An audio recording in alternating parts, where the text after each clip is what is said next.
बिहार में चुनाव से पहले ही टूटने लगा इंडिया गठबंधन। इंडिया गठबंधन से अलग हुई आप पार्टी। बिहार चुनाव में केजरीवाल क्या बढ़ाएंगे तेजस्वी की मुश्किलें? आइए जानते हैं खबर को विस्तार से। बिहार की सियासी जंग में अब एक और पार्टी की एंट्री हो गई है, वो भी बिहार विधानसभा की 243 सीटों पर चुनाव लड़ने के संकल्प के साथ। और इस धमाकेदार एंट्री के नायक कोई और नहीं बल्कि दिल्ली के पूर्व मुख्यमंत्री अरविंद केजरीवाल हैं।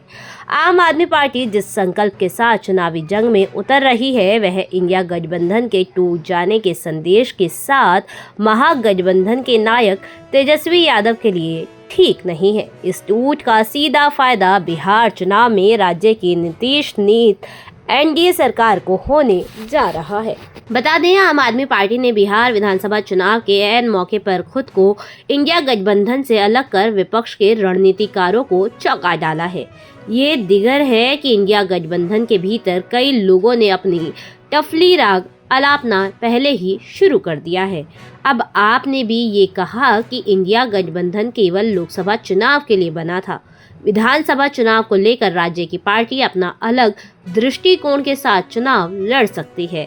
हाल ही के दिल्ली चुनाव में कांग्रेस और आम आदमी पार्टी अलग अलग चुनाव लड़ी थी। मिली जानकारी के अनुसार अरविंद केजरीवाल और मनीष सिसोदिया आम आदमी पार्टी के वे प्रमुख किरदार हैं, जो विधानसभा चुनाव 2025 को लेकर अपने दम पर चुनावी अभियान के लिए रणनीति बना रहे हैं। राजनीतिज्ञों की माने तो समग्रता में आम आदमी पार्टी के उम्मीदवारों के 243 सीटों पर तत्कालिक रूप से लगता है कि महागठबंधन के वोटों में बिखराव स्पष्ट है।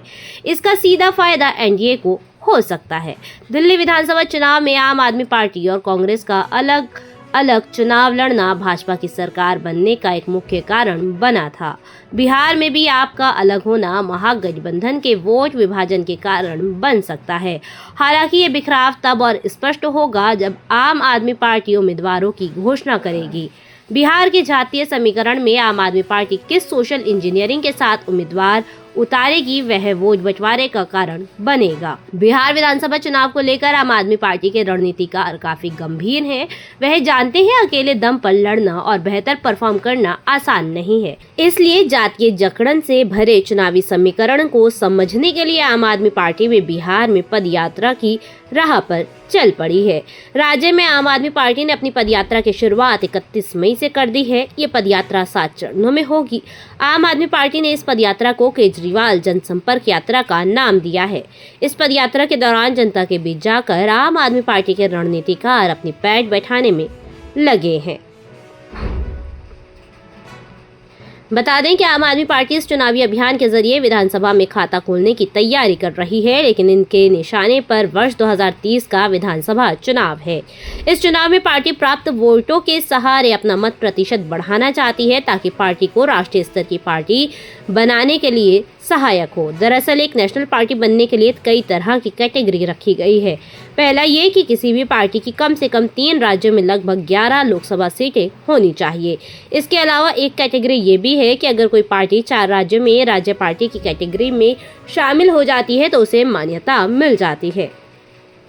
अब राज्य पार्टी के कैटेगरी में शामिल होने के लिए पार्टी को एक राज्य के विधानसभा चुनाव में 6% वोट 2 सीटें निकालनी होती हैं। अगर उसका वोट प्रतिशत 6 से कम है तो सीटों की संख्या 3 होनी चाहिए। आम आदमी पार्टी को 4 राज्यों दिल्ली, गोवा, पंजाब और गुजरात में उसके चुनावी प्रदर्शन के आधार पर राष्ट्रीय पार्टी का दर्जा दिया गया था। तब अरविंद केजरीवाल के नेतृत्व वाली पार्टी दिल्ली और पंजाब में सत्ता में थी। अब दिल्ली की सत्ता से आम आदमी पार्टी बाहर हो गई है। अब बिहार उसका नया ठिकाना बना है। अब कितना प्रभाव पड़ता है ये तो चुनाव पर निर्भर है। धन्यवाद।